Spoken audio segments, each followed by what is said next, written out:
સૌથી પહેલી વાત પોલીસ ભરતી ગ્રાઉન્ડ છે. પોલીસ ભરતી ગ્રાઉન્ડ. પોલીસ ભરતી ગ્રાઉન્ડ સાહેબ ક્યારથી શરૂ થશે?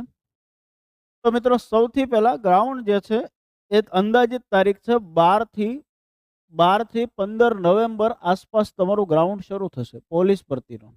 તમારો જે ખાખીનો જે તહેવાર છે 2024-25 નો આપણો જે ખાખીનો જે તહેવાર છે એની શરૂઆત થશે 12 થી 15 નવેમ્બર આસપાસ તમારું પોલીસ ભરતીનું ગ્રાઉન્ડ શરૂ થશે. સૌથી પહેલા ગ્રાઉન્ડ માટે માત્ર જેને પીએસઆઈમાં ફોર્મ ભર્યા હશે એ ઉમેદવારોને સૌથી પહેલા બોલાવશે. ત્યારબાદ જે ઉમેદવારોએ પીએસઆઈ પ્લસ કોન્સ્ટેબલમાં જેમને ફોર્મ ભર્યા છે ત્યારબાદ એમને બોલાવશે. અને સૌથી છેલ્લે માત્ર જેને કોન્સ્ટેબલમાં ફોર્મ ભર્યા છે એવા યોદ્ધાઓને સૌથી છેલ્લે બોલાવશે. બરોબર છે? એટલે કે આજે જે તારીખ છે, બરોબર, આજની તારીખ આપણી જે છે એ